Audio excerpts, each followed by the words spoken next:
So yan mga for sale, pwede yan for sale. Okay, eto isa-isa na natin ang laman.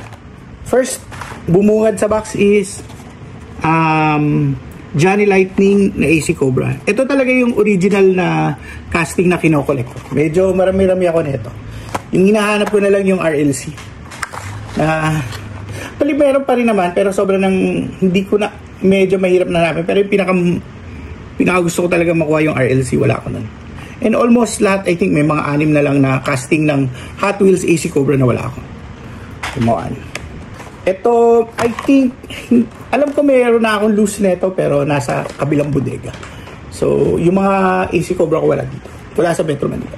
Nasa primary bodega. Pero ito,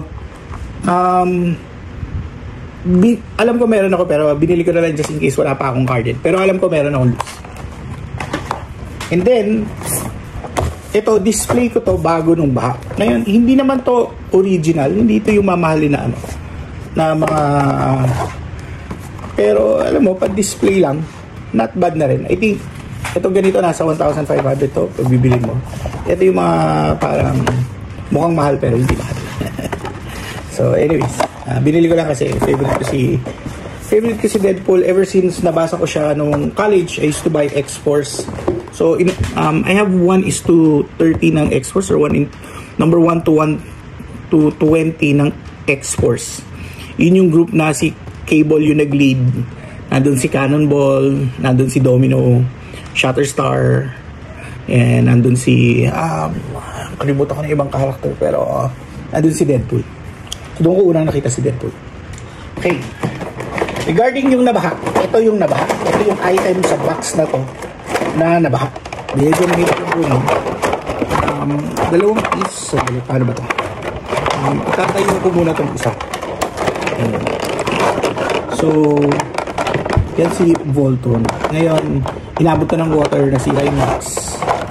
So, ito yung mga ibang mga parts niya. Medyo heavy to, diecast to. So, unfortunately, most naman plastic at tapos parang alloy metal siya.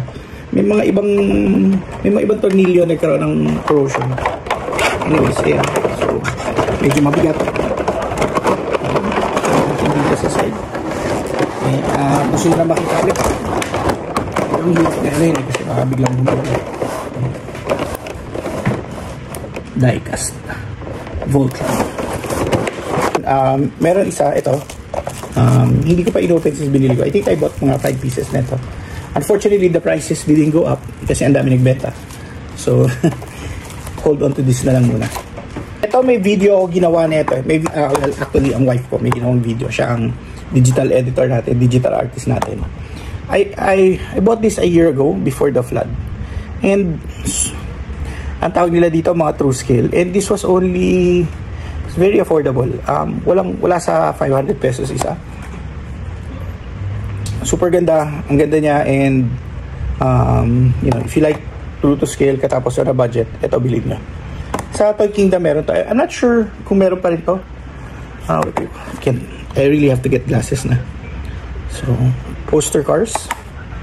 And this was the 3 castings that I saw that I liked, that looked real and looked well done. I think may iba pang casting doon sa isang box. And then there's several colors of each casting. So, check that out. Toy Kingdom, I don't know if they still have it. What's remaining in the box is puro mga box. Ngayon, I know marami sa inyo mga Hot Wheels collectors, but just to show you what's in the box. So, medyo obvious na. Diba? Puro Tomica siya. And, check out na lang natin kung ano to, anong mga Tomica to. Then, balik natin sa box. Okay. So, here is mga Suzuki. Suzuki Ninja. Put them closer to you. So you can see them. And then, ito, Swift. So you notice meron siyang sticker in yung pre-release for parang first ed baga. Hindi na yan yung mga sumunod na years. That sticker is only there if it's the year it was released. Baga parang first it means that it's like first release or first edition. Okay? Para apatan. Ayan. Now, medyo marami-rami to. I'm not sure. Okay, well, we can always cut this video to several small videos. So, here are some more. Actually, may tinabi na akong isa eh.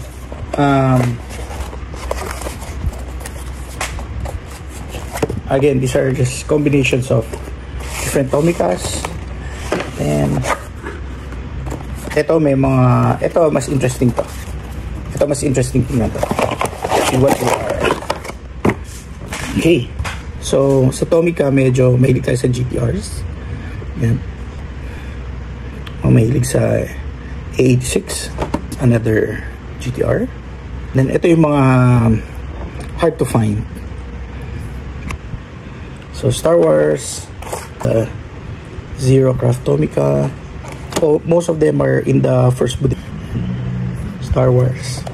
Medyo bugbog yung box. Ito bugbog din yung box. Tomica event. So, event 18, you can check that kung ano yung number 18. Kailangan natin ito ilagay sa plastic. So, let's open one. Use my glasses to para for you to get an idea. Ito yung mga hard to find. I also collect Hakos. So, this is for this. Number 8. Yan. If you notice, medyo nagko-collect ako ng mga GT. Okay, tingnan natin naman ito. Yung mga malalaki. Ito may isa pa pala.